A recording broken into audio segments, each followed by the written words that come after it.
How's it going, everyone? Welcome back to CNC Auto Works.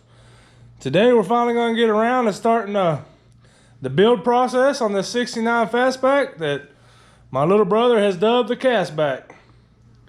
If you didn't see our introduction video to when we bought this, the reason we call it the Castback is because that's exactly what it is.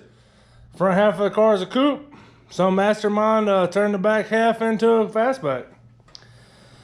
Anytime we start a build, especially a Mustang build, these are unibody cars, so the first thing that we like to do is we like to get a set of subframe connectors in them. We actually got a set of TinMan subframe connectors here.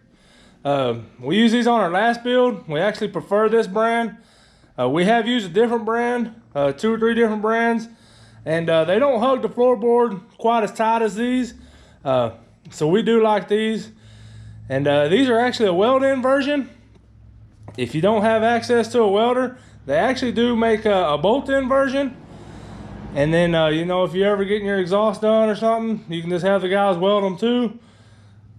And ain't no problem. Here in a second, we're going to jump underneath the car. You can already tell we got it jacked up, and we're going to show you what it takes to install these and how they fit. I really like to do this to a car when it has an engine in it, because where you place your jack stands has a lot to do with how the car bows. And I wished I had the weight of the engine to kind of bow the car in kind of a concave shape. So actually when you set it back down on the ground, you know, it kind of flatten out. Without that weight, we're not going to get that bow, but it is what it is. It's going to be a while before we actually get an engine put in this thing. And we're just trying to start somewhere. We like to start from the bottom, work our way up. But we're going to get started here. We're going to jump underneath here and show you everything that has to be done to get these things installed. And we haven't really looked the bottom of this car over yet either. So we're going to get underneath there and kind of inspect a few things. When we actually bought it, we just kind of glanced under it. It didn't look like anything was too weighed up. You know, most of these cars are just pretty much Swiss cheese. Look like they come up from the bottom of the lake. But we noticed right off the bat that it had new floor pans and stuff, so we didn't really inspect the bottom. We did inspect the subframes when we did buy it, and they look to be in pretty good condition. But before we get started here, do you have anything else to say? You can get you a set of these subframe connectors for a low price of $195 from Summer Racing. Oh, and that's the low price? I mean, it's about low as it's about the same as everybody else's. Well, everything in today's time, it'll $200 you to death anyways. These subframe connectors actually fit 65 through 73s, so they cover all the years. But that's enough talking, guys. Let's jump down here and let's get these things put on. One thing I forgot to mention, guys, is you're going to want to make sure the car is sitting perfectly level. I've seen guys start installing these things and the car is not perfectly level or square, and they wound up jacking it up and their concrete's not level, and they weld these things in and the car sits a little twisted for the rest of its life. So you definitely want to make sure you got the car level. I know on these old cars there really ain't no way of telling, but I just kind of throw a level across the strut tire braces, and you can see there we're pretty level. So now we're going to go ahead and jump underneath and get started doing what we got to do. Now once you're under the car, to get started, what you got to do is actually cut this cap here off, the front subframe connector. These TinMan subframe connectors actually slide into there. So once you get that cut off, next thing you're going to want to do is you're going to want to center punch. Go ahead and measure back 2 inch and then 4 inches. You're going to center punch it right in the center up and down, and drill a 1/2 inch hole, and do that on both sides. So you're going to wind up with 4 1/2 inch holes in each one, and you're going to plug weld the subframe connector in there once you get it actually all set up and in here. Well, we're gonna start by cutting that and drilling the holes. And then back here, we're gonna clean up these subframe connectors. They wind up running back here, and there's a plate that plates on the inside here. We're gonna go ahead and get all that cleaned up.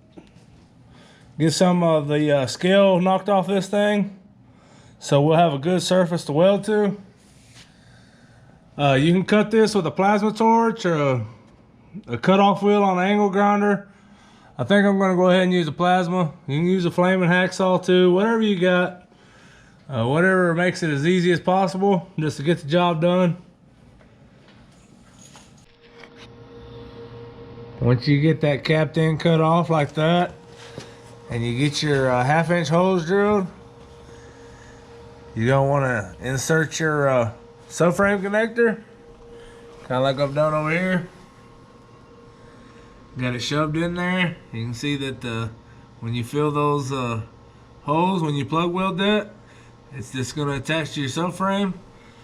And then the rest is kind of preference. We just put it where we like this plate on the back, and then we jack it up where it jacks up against the bottom of the floorboard. And about 2 pumps of the jack, it just presses that up there. And then you just start welding them in. It's pretty much easy as that. We're gonna get that side welded in, and then we'll go ahead and do this other side. Be the same thing.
Just like that, these subframe connectors are both welded on both sides.